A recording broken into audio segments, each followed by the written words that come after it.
Hey guys, Coldbrew here. Welcome to another Racial Legends video. Guys, in this video, we'll be going over the top 8 epics that I still think that they have a place for in many teams in 2021. So I've been playing this game, guys, since 2019, since May 2019. So more than 2 years of playing this game. There's many new champions since then, many new rare champions, epics, and legendaries. But in this video, I want to go over champions that I think that were first things first, they were there since I've started playing the game, and they're still used in many teams. These champions are the OGs. Started 2 years ago and are used still in some of my teams in 2021. I'm not talking just faction wars teams. I'm talking they have uses in many different areas, and you can find a use for them if you do get them. Don't think that just because a champion is not one of the latest ones that are released with each and every patch now, every single month almost, we get a number of new champions being rares, epics, and legendaries. These champions remain one of the more important champions to have as a member of your roster for many different things. So first things first, let's go over and I'll show you. I've got all of them. I've got them at 60 with gear on because I still use them in my own team. So let's go over to my epics. It's not Madame Series. Madame Series is a relatively new champion. She was released during the 2019, I think I would say at the later part of the year during the Halloween. She's a great champion, but that's not the champion that I'll be going for. The first champion that I want to showcase here is going to be Doom Priest. Doom Priest is a fantastic champion, and whoops, I don't have an amulet on her, but I'll put one. I might have taken it off for a recent video. Doom Priest is a fantastic champion. She is so simple in what she can provide to a team that it's just crazy on how much utility she can actually bring. The reason that she is so great is because of the addition of the Doom Tower. We now have the problem of many debuffs landing on our team, and having constant cleanse coming in is a requirement, and that's where Doom Priest comes in. She is part of my Nether Spider team, and she's part of my Griffin team sometimes. She's part of some of the Doom Tower stages. I'm talking hard Doom Tower. And if she's a part of hard Doom Tower, she can definitely be a part of normal Doom Tower. She can definitely be a part of many other teams. The reason that she is so good is because of this passive right here, guys. Heals all allies by 7.5% of their HP, which is, again, crazy for a passive that works every single turn, and removes one random debuff from them at the start of this champion's turn. So look at that. It's a constant cleanse. Every single time the Doom Priest gets a turn, she will be cleansing the whole team. Not only that, she's got stuff like an aura that provides force allies with a speed boost of 15% as an aura. Then she also has an increased attack on all allies for 2 turns duration, 3 turns cooldown. And then she's got an A1 that can actually increase the critical rate buff on a random ally for 2 turns. These two are not why she's so great. It's that passive. That passive is so good. I'm still using it, and I guarantee you'll find a use for Doom Priest in the future if you do have her. You don't need to take her to 60 with full masteries and crazy resistance gear like I've got her. You just need to get her at 50 with a good amount of health so that she's not targeted all the time. Fantastic champion. Definitely recommend having one at least at level 50 because the utility that she provides with that cleanse is just immensely helpful for any account out there. The next champion in my list, of course, is Zarga. This champion I just love. Definitely needs all the books. Unfortunately, for a champion, an epic champion like this one, definitely needs lots of books. So 5 plus 6, that's 11, and another 4, that's 15 books. Definitely big book requirement, but in 2021, she definitely has a spot, not only in the faction wars, but as a nuker as well. I strictly use her as a faction war champion at the moment, and that's why she's got the stun set. She doesn't need a stun set. She does need a good amount of stats. She does need 100% crit, a good amount of critical damage, and a good amount of attack. This attack that I have on her is very low, relatively very low for an attack-based champion. I would recommend 4,000 and higher. But the reason that she's so great is the amount of nuke that she can provide to the team. This hit right here is a triple hitting AoE attack. One of the few champions in the game that have a triple hitting AoE attack, also provides a decreased defense with this triple hitting AoE attack. The amount of damage that she does with this is just crazy good. And not only that, she can actually enable this, so basically do it twice with this, devastate her A2, attacks one enemy, instantly activates crack armor. So this one, if the target is killed by this attack, so if you know you can get the kill with Devastate, then she'll be basically doing A2, then immediately an instant A3 without taking out the cooldown, and then on your next turn you'll have the cooldown again, basically destroying the enemy team. Fantastic champion. She definitely needs some accuracy for this defense down. She can even apply a weaken on her A1 and an aura of all ally accuracy increased by 40 for all battles. Fantastic champion. Definitely recommend getting 1 to 60, not only for the orcs, but also for dungeons. You will be amazed on what you can do in the dungeons and arena. Overall, fantastic champion. Definitely recommend it. I have her with Helm Smasher. I've booked her out. I've never gone back since then. I definitely think that she deserves the spot in this top 8 champions in 2021 that are still useful in many areas of the game. Next one, of course, is gonna be Althar. Althar, such a fantastic champion. Definitely now with the introduction of level 25 dungeons, you might have think, okay, some champions are gonna be falling off rather than others, but Althar still finds a place. He is part of my dungeon 25 team. The sole reason, look at the gear that I have. I've got 3 pieces of refresh. I've got 6-star gear on almost every slot right here. I got him with a 50,000 health, having a 14,000 base, 50,000 health, 200 speed, 283 accuracy. He's there to land those poisons, and that's why you want him. Look at this. A2 attacks 4 times at random. Each hit places a 5% poison debuff for 2 turns. Such a fantastic poisoning skill. He's an epic champion that once you get him, you understand the true power of this skill right here, with the addition of, the custom AI, the changes to the clan boss, so that Althar would only do his A2 and never do his A3.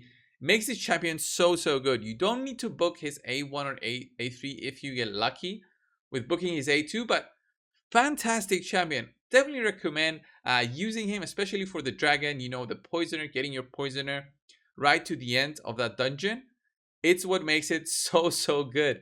Getting that poisoner right to the end, I mean, it makes it easy. And then you see Althar, strong affinity, stage 25, fantastic champion, definitely recommended. One more champion that I would like to say, he's not in my list because he is one of the champions that it seems that he's so hard to get. He's an epic champion, definitely should be top priority, but he's not a champion that is forgotten. The reason is he's got a counterattack buff. Skullcrusher, fantastic champion. One of the 3 champions in the game still that provides a counterattack buff to all the team.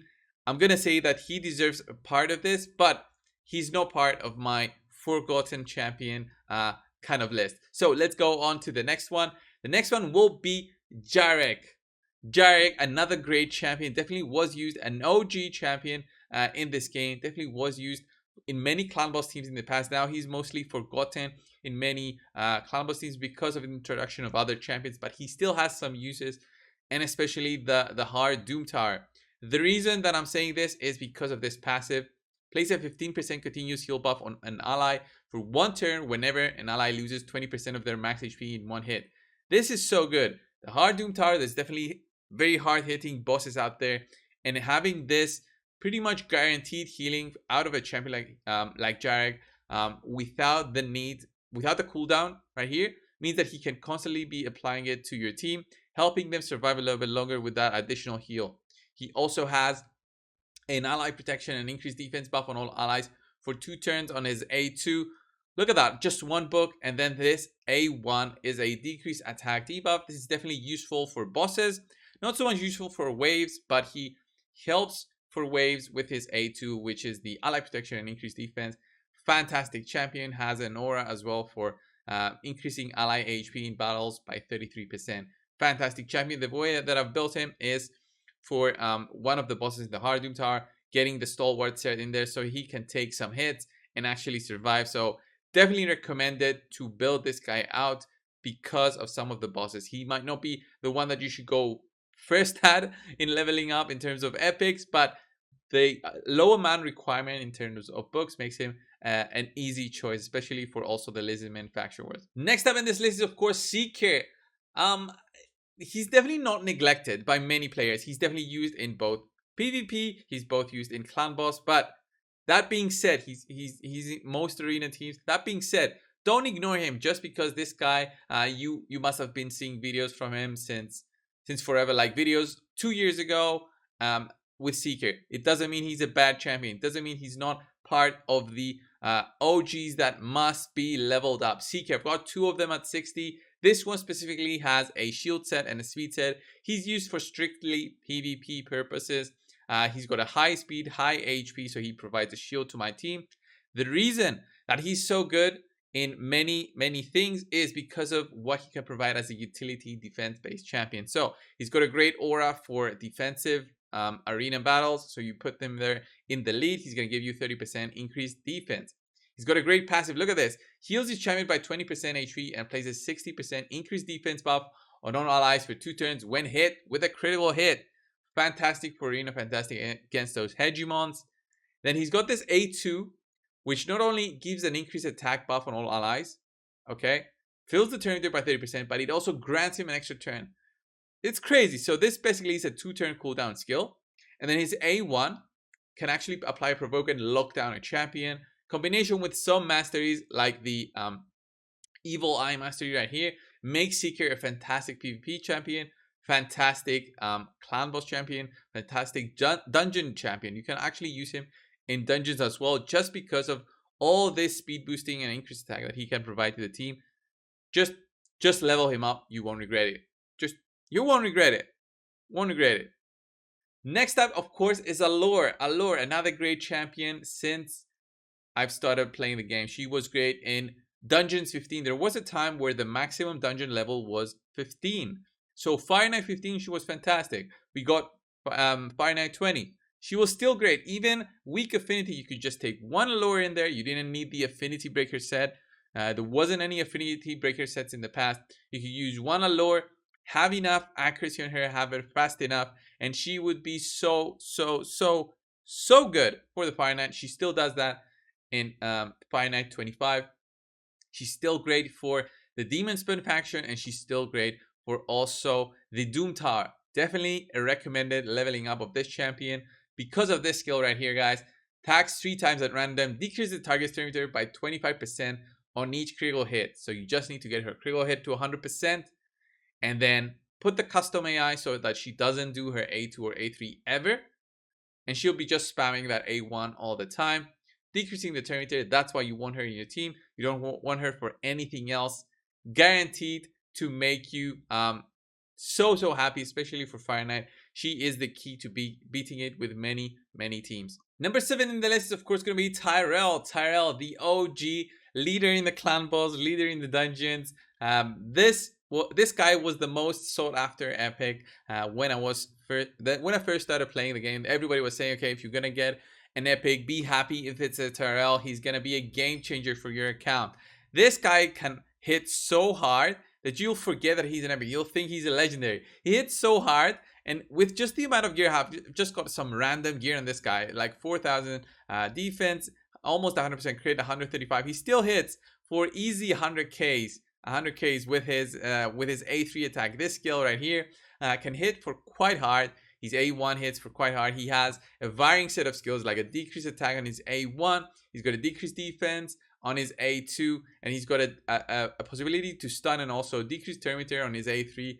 Fantastic champion. He's got an aura that increases ally defense in all battles by 25%. This champion has everything that you need out of a defensive champion to help you move forward in Rage Out of Legends. Even with Dungeons 25 in the mix, he's still there and he's still part of your team. Definitely recommend even booking him out. Of course, when I say these things, always look at your other champions that you have, but definitely an OG that you should be happy to pick up and get him to 60. He's definitely going to be helpful, even if you're just going to use him for high elves faction wars. And finally, guys, for number 8, it's going to be a Cold Brawler, another OG champion in this game, a Poisoner champion. This time, this champion, I've made a video in the past showcasing how strong he can actually hit with his skills, but that's not the sole reason that I want to be focusing on this guy for my number 8. He's one of the OGs, meaning he was there since I first started. He's still being used in many teams, and he sometimes is neglected because of the power of Frozen Banshee in terms of having a Poisoner. But still, this guy can be part of your clan boss team. Look at this passive right here. Ruination Ritual, okay, has a 70% chance of placing a 5% poison debuff on a random enemy for 4 turns at the start of each turn. This is huge, guys. This is huge, guys. A 4-turn poison with just a 70% chance. This can, of course, go to 75% with the right masteries. But look at this fantastic skill, a 4-turn poison. This goes to 5 turns with the right masteries. This is crazy. Not only that, he's got a way to actually apply more poisons with his A1 right here, okay? So that's another 60% chance, 65% if you got the right masteries. It sounds simple, but it's still fantastic in terms of poisoning a target. And if you still want to use him for his A2, although now with the custom AI, you can actually stop him from actually doing this all the time, then you can still use this with, based on the amount of debuffs on the target, he does way more stuff. So ignores defense, he does a block revive, he does a guaranteed crit, and then if there are 5 or more, then he actually does get an extra turn. This is not always useful for the clan boss because that means he's basically cleansing the debuffs from himself, which doesn't really help getting that extra turn. If he does get the extra turn, it means that he might break your let's say buff rotation and might make some mess. Sorry, it's Sugar right here, my cat. She's having some fun. But definitely this champion is definitely recommended for a clan boss situation, all green tribes, faction wars, even Doom Tower. Getting some poisons is still a good way to get some damage going. Definitely recommend considering this champion, even if you got other poisons out there like a Frozen Banshee. This was the video for today. Which champion do you think should be in the 8 OG champions that have been maybe forgotten but not really in Racial Legends? Of course, there could be many more champions in this list. I want to hear it from you guys.